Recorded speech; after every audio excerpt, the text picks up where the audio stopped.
Hi everyone, నా పేరు Nanda and welcome to my channel Nanda's journey. ఈ రోజు మనం అష్టాదశ శక్తిపీఠాల్లోని మొట్టమొదటి శక్తిపీఠం శాంకరీ దేవి ఆలయం సందర్శిద్దాం.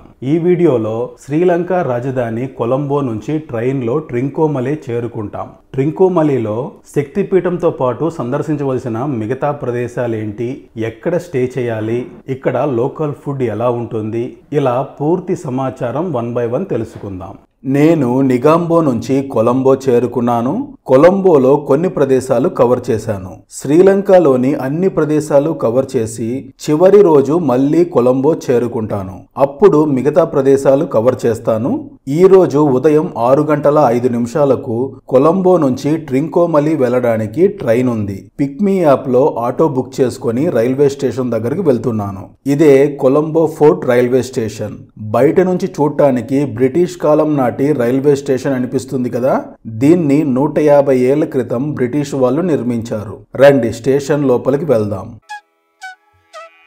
లోపలికి రాగానే ఎదురుగా టికెట్ కౌంటర్ ఉంది. ఇక్కడే టికెట్ తీసుకోవచ్చు.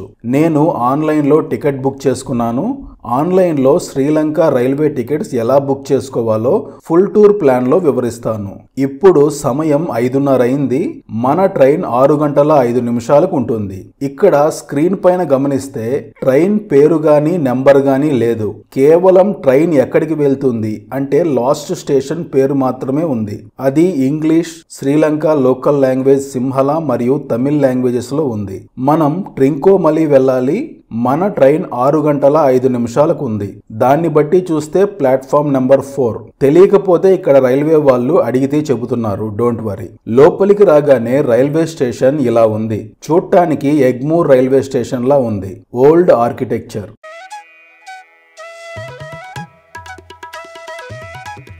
శ్రీలంకలో లోకల్ ట్రైన్ లైక్ మన ప్యాసింజర్ ట్రైన్ లాంటిది.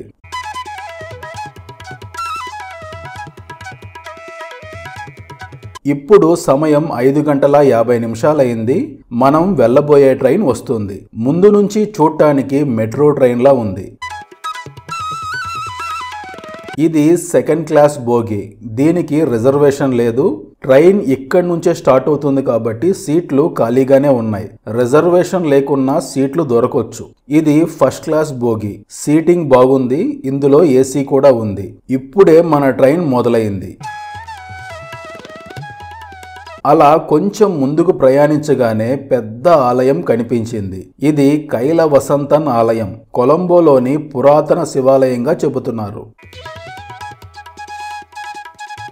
కొలంబో నుంచి ట్రింకోమలీ 275 కిలోమీటర్లు ఉంటుంది. ట్రైన్ జర్నీ 6:30 గంటలు. First class train ticket 3045 Sri Lankan rupees. మన కరెన్సీలో ఇంచుమించుగా 900 రూపాయలు. ఈ రైలు ప్రయాణంలో ఉన్న ప్రదేశాలు చూస్తూ ఉంటే మన గోదావరి, కేరళ గుర్తుకు వచ్చింది. ట్రింకోమలీ సమీపానికి చేరుకున్నాం. ఇదే ట్రింకోమలీ రైల్వే స్టేషన్. చాలా చిన్నది. ఇప్పుడు మనం శ్రీలంకలో పడమర దిక్కు నుంచి తూర్పు దిక్కుకు చేరుకున్నాం. వెస్ట్ ఎండ్ లో కొలంబో ఉంటుంది. ఈస్ట్ ఎండ్ లో ట్రింకోమలీ ఉంటుంది. బయటికి రాగానే ఆటో స్టాండ్ ఉంది. రైల్వే స్టేషన్ నుంచి నా హోటల్ చేరుకోవడానికి ఆటో తీసుకున్నాను. రైల్వే స్టేషన్ నుంచి నేను బుక్ చేసుకున్న హోటల్ 3.5 కిలోమీటర్లు ఉంటుంది. ఆటో వాళ్ళు 600 శ్రీలంకన్ రూపీస్ అడిగారు. మన కరెన్సీలో 175 రూపాయలు. ఇదంతా ట్రింకోమలీ సిటీ. చిన్న సిటీ. చూడటానికి ఆ ఇల్లు, షాపులు అన్నీ మనలాగే ఉన్నాయి.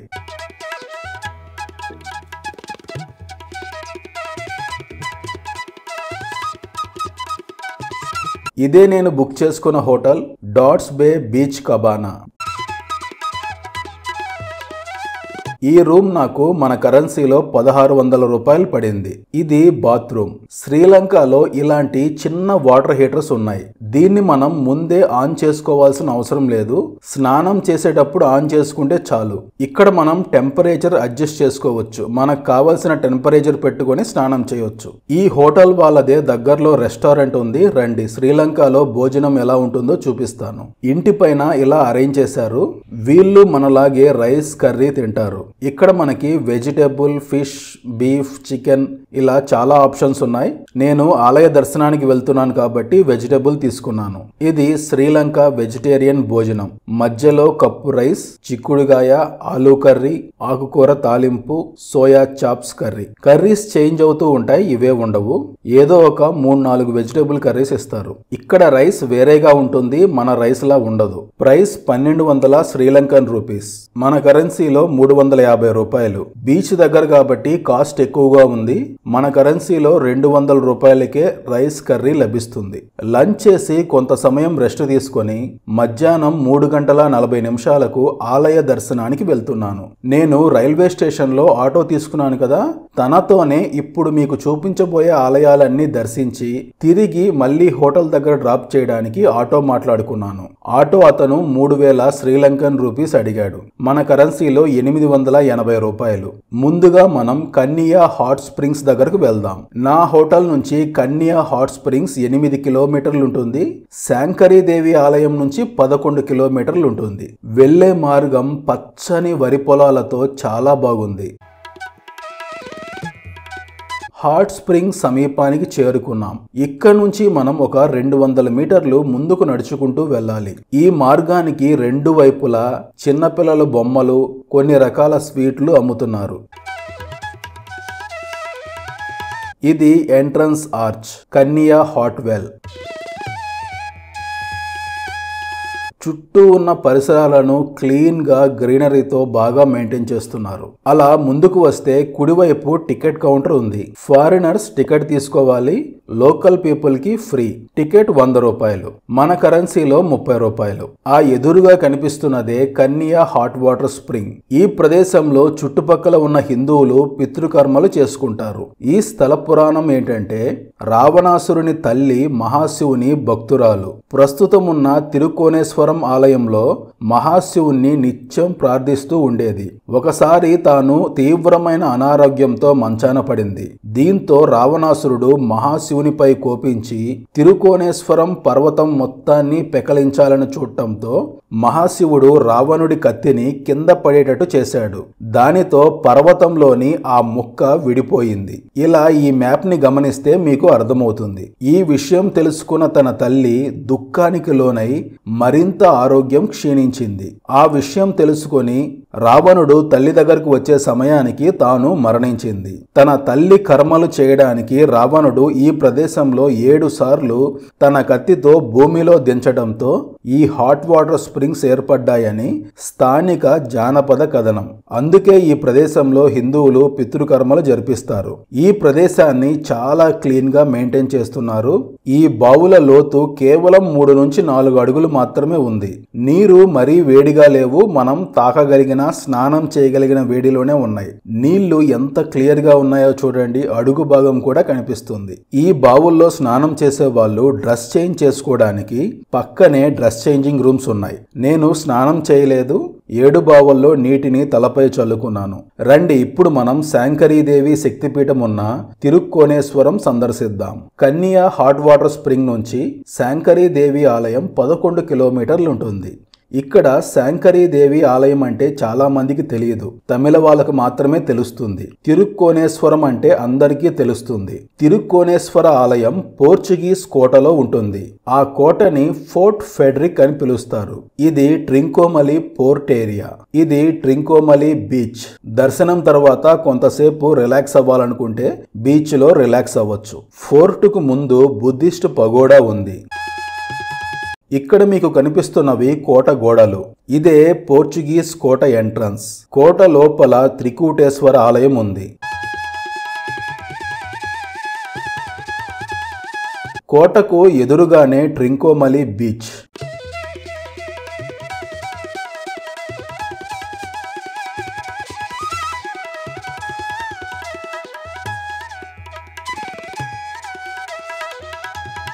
అసలు ఈ పోర్చుగీస్ కోటలో ఆలయం ఉండటం ఏంటి అని ఆలోచిస్తున్నారా? రండి వెళ్తూ మిగతా విషయాలు తెలుసుకుందాం.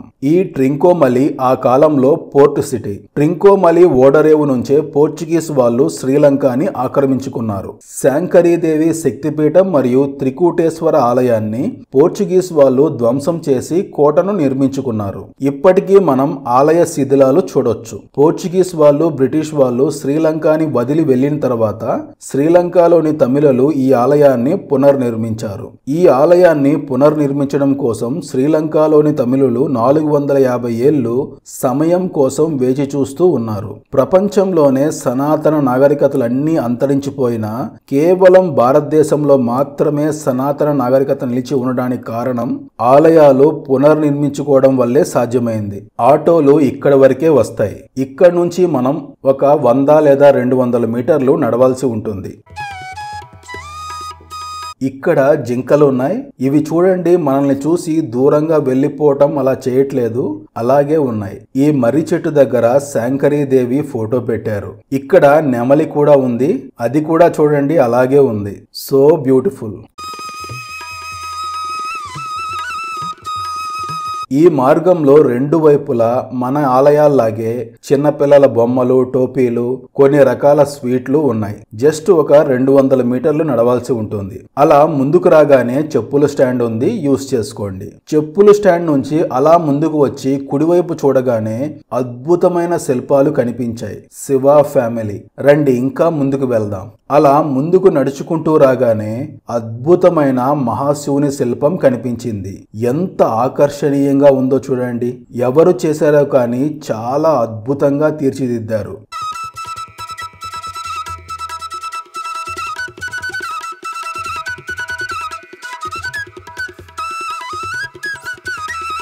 ఇదే శాంకరీదేవి ఆలయం మరియు త్రికూటేశ్వర్ ఆలయం.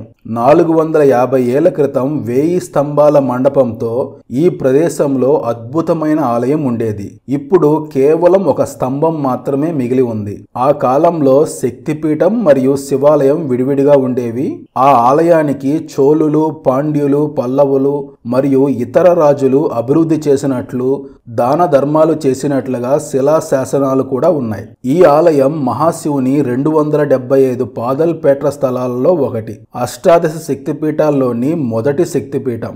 రావణాసురుని తల్లిగారు ఇసుకతో శివలింగాన్ని తయారు చేసి మహాశివుని ప్రార్థిస్తున్న సమయంలో ఒకసారి పెద్ద అల వచ్చి ఇసుక శివలింగం కొట్టుకుపోయింది. తన తల్లి బాధను చూసిన రావణాసురుడు కైలాసం నుంచి శివలింగాన్ని తీసుకువచ్చి ఇక్కడ ఆలయం నిర్మించారని చెబుతారు. శక్తిపీఠాలు ఎలా ఏర్పడ్డాయో చాలా వీడియోల్లో చెప్పాను, కానీ ఇక్కడ కూడా చెబుతాను. దక్ష ప్రజాపతి యజ్ఞం చేస్తూ పరమేశ్వరుణ్ణి పిలవడు. దక్ష ప్రజాపతి కుమార్తె అయిన సతీదేవి దక్షుడు నిర్వహించిన యజ్ఞానికి వెళ్లి తండ్రిచే అవమానితురాలై అగ్నిలో దూకి ఆత్మార్పణ చేసుకుంది. సతీదేవి మృత శరీరాన్ని శివుడు భుజాన వేసుకొని విలయ తాండవం చేయగా సంభవించిన ప్రళయాన్ని ఆపి మహాశివుడిని యథాస్థితికి తీసుకువచ్చే ప్రయత్నంలో భాగంగా శ్రీ మహావిష్ణువు తన సుదర్శన చక్రంతో సతీదేవి శరీరాన్ని ఖండించడంతో ఆ శరీర భాగాలు పడిన ప్రదేశాలన్నీ శక్తిపీఠాలుగా వెలియగా అందులో అమ్మవారి మొల భాగం ఈ త్రికోణ పర్వతంపై పడింది. శక్తి స్వరూపిణి వెలిసిన శక్తిపీఠాల్లో మొట్టమొదటి శక్తిపీఠం. రండి ఇప్పుడు మనం ఆలయాన్ని దర్శించుకుందాం. ఆలయానికి వెళ్లే ముందు ఇలా కుడివైపు ఒకసారి చూస్తే మీకు హాట్ వాటర్ స్ప్రింగ్ కి వెళ్ళినప్పుడు స్థల పురాణం చెప్పాను కదా. రావణుడు ఈ త్రికోణ పర్వతాన్ని పెకలించపోతే మహాశివుడు రావణాసురుని కత్తి కింద పడే విధంగా చేశాడని అప్పుడు ఈ పర్వతం ఇలా కట్ అయింది. ఇక్కడ మీరు ఈ మ్యాప్ ని సరిగ్గా చూస్తే చిన్న ముక్క విడిగా ఉంటుంది. దీన్నే రావణ వెట్టు అని పిలుస్తారు. ఈ పర్వతం అసలు పేరు త్రికోణ పర్వతం, త్రికూట పర్వతం అని కూడా పిలుస్తారు. ఈ పర్వతాన్ని మీరు ఒకసారి గమనిస్తే ఈ పర్వతానికి 3 వైపులా నీరు ఉంటుంది, ఒక్క వైపు మాత్రమే భూభాగం ఉంటుంది. అందుకే దీన్ని త్రికోణ పర్వతం అని పిలుస్తారు. తమిళంలో పర్వతాన్ని లేదా కొండని మలై అని పిలుస్తారు. తమిళంలో దీన్ని త్రికోణ మలై అని పిలిచేవారు. పోర్చుగీస్ వాళ్ళకి నోరు తిరక్క ట్రింకోమలిగా మారింది. ఇక్కడ కూడా చాలా జింకలు ఉన్నాయి. ఈ ఎదురుగానే అమ్మవారి ఆలయం ఉంటుంది. మహాశివుని విగ్రహం మాత్రం చాలా చాలా అద్భుతంగా చాలా కలగా ఉంది.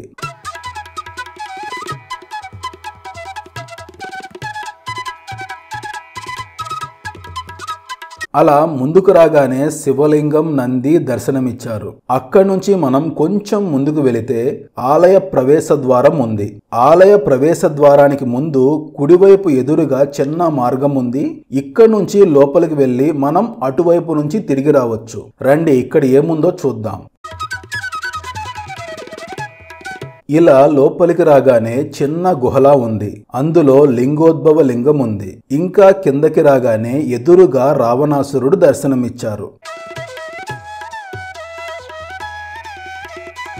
ఇక్కడ చెట్లకి పిల్లల కోసం ఊయళ్లు కట్టారు. సముద్రం ఒడ్డున ఉన్న ఈ ప్రదేశం చాలా బాగుంది. ఇక్కడ మరో గుహలో శివ ఫ్యామిలీ. అక్కడ గమనించండి నాగలింగం. అక్కడికి మనల్ని అలౌ చేయట్లేదు. ఓన్లీ పూజారులు మాత్రమే పూజ చేసి వెళ్తున్నారు. ఇలా బయటికి వస్తే ఎదురుగా ఆలయ ద్వారం ఉంటుంది. లోపలికి వెళ్లి స్వామివారిని శక్తిపీఠం దర్శించుకోవచ్చు.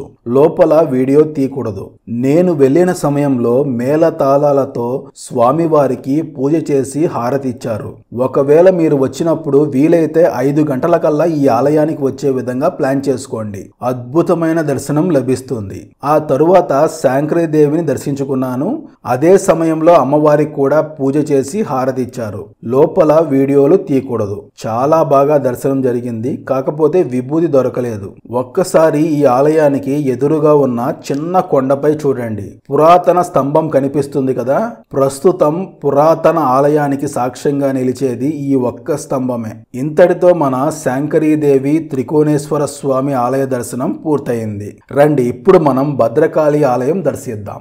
శాంకరీదేవి ఆలయం నుంచి భద్రకాళి ఆలయం 2.5 కిలోమీటర్లు ఉంటుంది. ఇదంతా ట్రింకోమలి బీచ్. సాయంత్రం సమయం కొంచెం రిలాక్స్ అవ్వాలంటే ఇక్కడ టైం పాస్ చేయొచ్చు.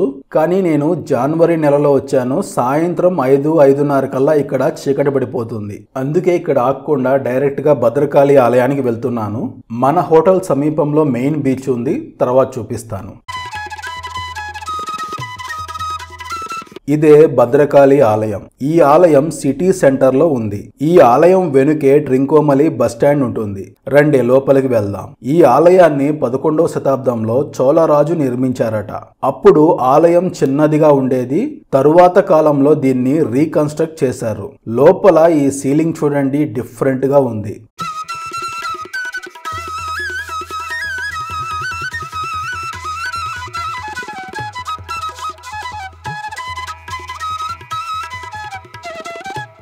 అదేవిధంగా ఈ మండపంలోని శిల్పాలు కూడా బాగున్నాయి.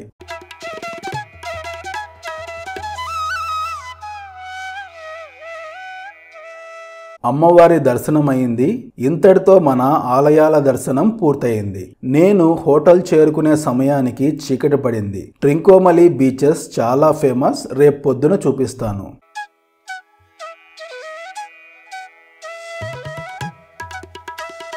తరువాతి రోజు ఉదయం 8 గంటలకు బీచ్ దగ్గరికి వెళ్తున్నాను. నా హోటల్ నుంచి కేవలం 200 మీటర్ల దూరంలో ఉంది. ఇదే ఉప్పువెల్లి బీచ్. ఆ దూరంగా కనిపిస్తున్నది నీలవెల్లి బీచ్. ఇవి ట్రింకోమలిలో చాలా ఫేమస్. కాకపోతే ఇది ఆఫ్ సీజన్, అందుకే ఇలా ఉంది. Trincomalee best season March to June. ఆ సమయంలో ఇంత ఉధృతంగా అలలు ఉండవు. అదే విధంగా వాటర్ క్రిస్టల్ క్లియర్ గా ఉంటుంది. ఆ టైంలో మనం ఇక్కడ వేల్ వాచింగ్ మరియు డాల్ఫిన్స్ చూడొచ్చు. కాకపోతే ఈ టైంలో మెరిస్సా బీచ్ లో వేల్ వాచింగ్ కి వెళ్ళొచ్చు. బీచ్ లో కొంత సమయం గడిపి బ్రేక్ఫాస్ట్ చేయడానికి వెళ్తున్నాను. నా హోటల్ బుకింగ్ లో కాంప్లిమెంటరీ బ్రేక్ఫాస్ట్ ఇంక్లూడ్ అయింది. వాళ్ళు ఏమిస్తారో చూద్దాం రండి. ముందుగా కాఫీ ఇచ్చారు. ఇది బ్రేక్ఫాస్ట్. 4 దోశలు, చట్నీ, సాంబార్. వాళ్ళు వెస్ట్రన్ బ్రేక్ఫాస్ట్ కావాలా లోకల్ కావాలా అని అడిగితే లోకల్ అని చెప్పాను. కానీ వీడు మన దోశలే మనకు పెట్టాడు. కాకపోతే వాళ్ళ స్టైల్లో ఉంది, పర్వాలేదు. ఇంతటితో మన ట్రింకోమలి సందర్శన పూర్తయింది. శ్రీలంక వీడియోస్ అన్ని శ్రీలంక ప్లేలిస్ట్లో ఇస్తాను, చెక్ చేయండి. ఈ వీడియోకి సంబంధించి మీకు ఏమైనా డౌట్స్ ఉంటే కామెంట్ సెక్షన్లో కామెంట్ చేయండి, రిప్లై ఇస్తాను. ఈ వీడియో మీకు నచ్చితే లైక్ చేయండి, షేర్ చేయండి అండ్ సబ్స్క్రైబ్ చేసుకోండి. బెల్ ఐకాన్ ప్రెస్ చేయడం మర్చిపోవద్దు.